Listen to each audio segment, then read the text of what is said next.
ગુજરાતમાં દારૂબંધીના દાવા વચ્ચે ભાવનગરમાં દારૂબંધીની પોલ ખુલી છે।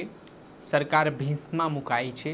પોલીસ પ્રશાસન સામે સવાલ ઉઠી રહ્યા છે કેમ કે દારૂ પીધા બાદ 4 લોકોના મોત નીપજ્યા છે અને અત્યારે 24 જેટલા લોકો સારવાર હેઠળ છે। આ પરિસ્થિતિ વચ્ચે કોંગ્રેસના પ્રદેશ પ્રમુખ અમિત ચાવડાએ સરકારને આડે હાથ લીધા છે અને કોને જવાબદાર ગણાવ્યા છે, વિગતે વાત કરી। વૈષ્ણવજન તો તેને કહીએ જે પીડ પરાઈ જાનાને રે। દર્શક મિત્રો, નવજીવન ન્યૂઝમાં આપનું સ્વાગત છે। હું છું ફૈઝાન। ફરી ગુજરાતમાં લઠ્ઠાકાંડની ઘટના સામે આવી છે ને હવે દેશી દારૂ નહીં પણ વિદેશી દારૂથી આ લઠ્ઠાકાંડ સર્જાયો હોય તે પ્રકારની માહિતી સામે આવ્યા બાદ અનેક પ્રકારના સવાલો ઉઠાવવામાં આવી રહ્યા છે।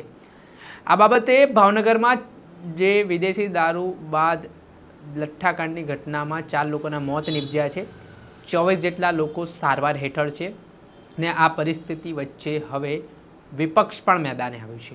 આ મામલે કોંગ્રેસના પ્રદેશ પ્રમુખ અમિત ચાવડાએ પોલીસ પ્રશાસન અને સરકારના મંત્રીઓ સામે આકરા પ્રહાર કર્યા છે અને તેમને જવાબદાર ગણાવ્યા છે અને ગૃહમંત્રી સામે રોષ વ્યક્ત કરતા અમિત ચાવડાએ શું કહ્યું તે આ ગાંધીજીના ગુજરાતમાં દારૂબંધીનો કાયદો છે, પણ હપ્તા લેતી આ સરકારે દારૂબંધીના કાયદાના લીરે લીરા રોજ ઉડે એવી સ્થિતિનું નિર્માણ કર્યું છે।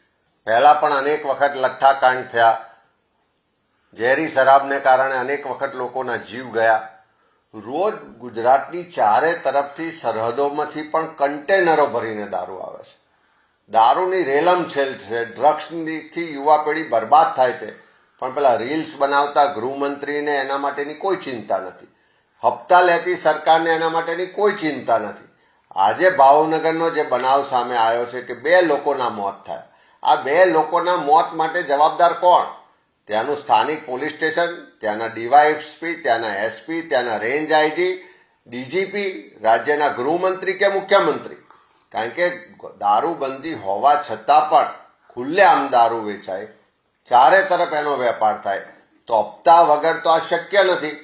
પોલીસ સ્ટેશનથી લઈને મુખ્યમંત્રી કાર્યાલય સુધી હપ્તો જાય છે એવું જાહેરમાં બધા જ લોકો ચર્ચા કરે છે, ત્યારે ભાવનગરમાં જે આ ડુપ્લિકેટ દારૂને કારણે મોત થાય એના માટે સીધા કોઈ જવાબદાર હોય તો પોલીસ તંત્રની સાથે સાથે આ સરકારમાં બેઠેલા ગૃહમંત્રી અને મુખ્યમંત્રી જવાબદાર છે।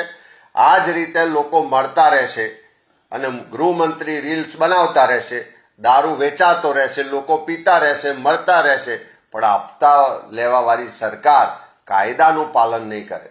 ત્યારે સરકારને શરમ આવી જોઈએ કે દારૂબંધીનો કાયદો છે તેમ છતાં લોકો ડુપ્લિકેટ દારૂને કારણે મરી રહ્યા છે, એના માટે કોઈ જવાબદાર હોય તો હપ્તા લેતી સરકાર જવાબદાર છે। દારૂબંધીના કાયદાના અમલ માટે વારંવાર કોંગ્રેસ પાર્ટી દ્વારા જાહેરમાં પણ કાર્યક્રમો કર્યા છે, દારૂના અડ્ડા પર જઈને જનતા રેડ પણ કરી છે, વિધાનસભામાં પણ વારંવાર મુદ્દા ઉઠાયા છે અને આવનારા દિવસોમાં પણ સરકાર હપ્તાની લાલચમાં જો દારૂબંધીનો કાયદોનો કડક અમલ નહીં કરે તો આ ગાંધીના ગુજરાતમાં નવી યુવા પેઢીને બચાવવા માટે કોંગ્રેસ જનાંદોલનના સ્વરૂપમાં પણ દારૂબંધીના કાયદાનો કડક અમલ કરાવો એ મૂવમેન્ટ લઈને નીકળીશું। આપણે સાંભળ્યા હતા કોંગ્રેસના પ્રદેશ પ્રમુખ અમિત ચાવડા। તેઓ કહી રહ્યા છે કે અવારનવાર ગુજરાતમાં દારૂબંધીની કડક અમલવારી માટે કોંગ્રેસ દ્વારા વિરોધ પ્રદર્શન કરવામાં આવતું હોય છે, નારાજગી સાથે વિરોધ દર્શાવવામાં આવતું હોય છે, છતાં હપ્તાથી આ સરકાર ચાલી રહી છે